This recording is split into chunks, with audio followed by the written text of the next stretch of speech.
Хөдөлмөрийн аюулгүй байдал, эрүүл мэнд. Хөдөлмөрийн тухай хуулийн 8 дугаар бүлэг.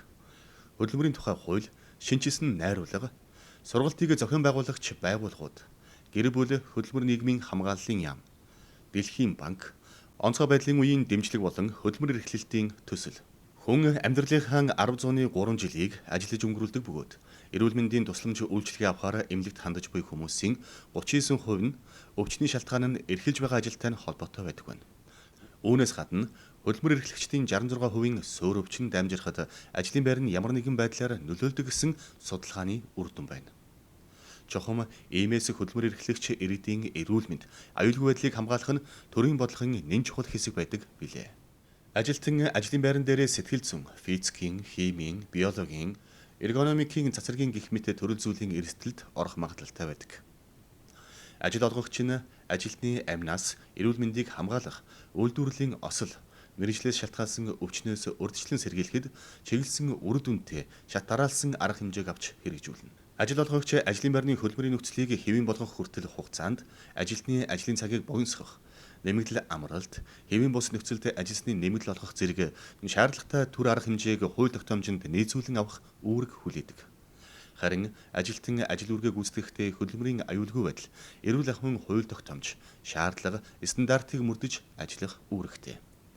Ихэнх залгуу тохиолдол аваар ослыг урьдчилан мэдэх аргагүй бөгөөд эдгээр нь голдуу ажилчид болон ахлах ажилчид аюулгүй ажиллагаа, эрүүл мэндийн үндсэн зарчмуудыг дагаж мөрдөж гүйцэтгээхгүйгээс үүдэлтэй байна.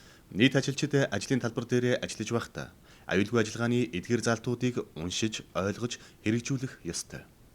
Ажлын байранд тавигдах хөдөлмөрийн аюулгүй байдал, эрүүл ахуйн шаардлага стандартыг хангах, ажилтны эрүүл мэндийг хамгаалах, эрүүл, аюулгүй орчинд ажиллах нөхцөлийг бүрдүүлэхтэй холбогдсон харилцааг хөдөлмөрийн аюулгүй байдал, эрүүл ахуйн тухай хуулиар зохицуулна.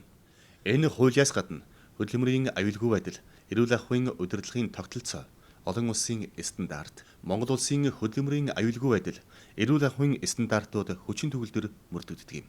Иргэн ДЦ нь коронавируст халдварын шинжилгээ өгөхөөр эмнэлгийн шинжилгээний төр зэгээр үйлчлүүлж байхдаа шатны гарцыг хулдаасаар битүүлсэн байдлыг анзааралгүй хана гэж андуурн түшсний улмаас шатны уруу унан тархинд хүнд гэмтэл авч нас баржээ. Энэ хэрэг явдал нь эмнэлгийн дарга СЕ хөдөлмөрийн аюулгүй байдал хариуцсан ажилтан ДБ нарын хууль тогтоомжинд заасан аюулгүй байдлыг хангах үүргээ зохих ёсоор хэрэгжүүлээгүй гин буруугаас болсон хэмээн анхан болон давж заалдах шатны шүүхт өгнөж тэдэнд эрүүгийн хариуцлага хүлээлгсэн байна. Улсын дээд шүүхийн хяналтын шатны эрүүгийн хэргийн шүүх хуралдаанаар дээрх хэргийг хянан хэлэлцээд эмнэлгийн хөдөлмөрийн аюулгүй байдлыг хариуцсан ажилтан ДБ-г хуулиар хүлээсэн үүргээ зохих ёсоор хэрэгжүүлээгүй улмаас хүний амь насыг болгоомжгүйгээр хороосон гин буруутай гэсэн хоёр шатны шүүхийн дүгнэлтийг үндэслэлтэй гэж үзв. Учир нь Шуурхай штабын шийдвэрээр эмнэлэгт коронавируст халдварын цар тахлаас урьдчилан сэргийлэх зорилгоор шинжилгээний төр зэг байгуулахдаа зорийн давхар руу ордог шатны гарцыг хулдаасаар хааж орхисон нь хүний амь нас, эрүүл мэндэд хохирол учруулах үс эрсдлийг буй болгожээ. Өөрөөр хэлбэл шатны уруу хүн унаж гэмтгээс хамгаалсан хаалт, хашилт хийхгүйгээр бүхэлд нь хулдаасаар битүүлснээс түүний цаана нь ямар нэгэн эрсдэл байгааг мэдэх боломжгүйгээр халахалж энэ нь ажлын байран дэх үйлчлэгээний хэсэгт аюулгүй нөхцөл байдлыг үүсгэсэн байна.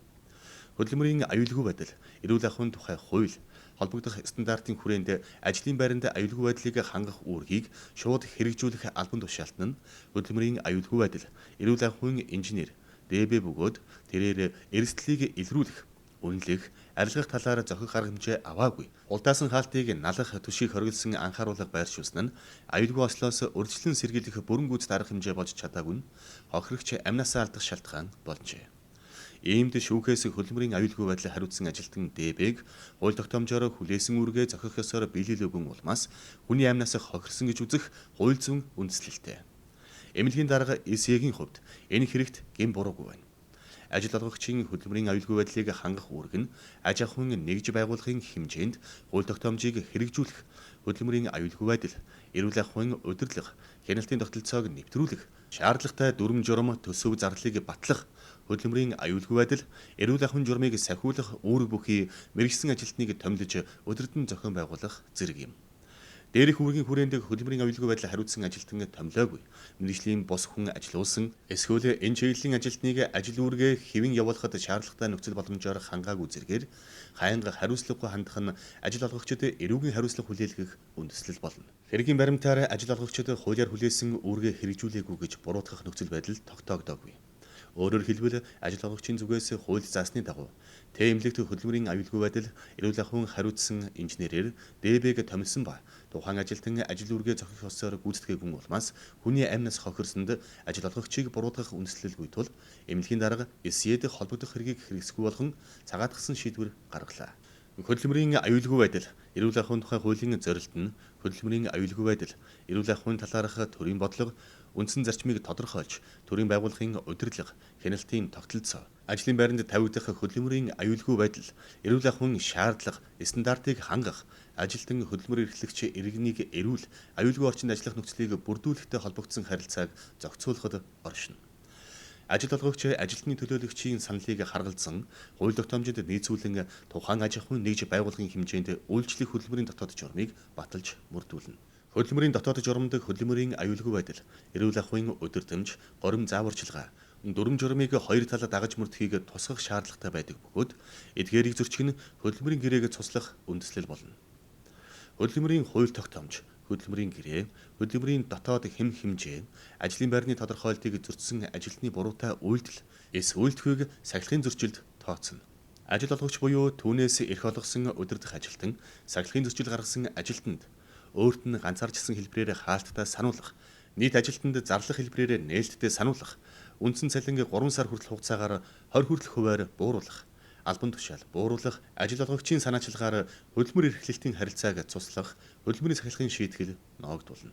Анхаарал тавьсан танд баярлалаа.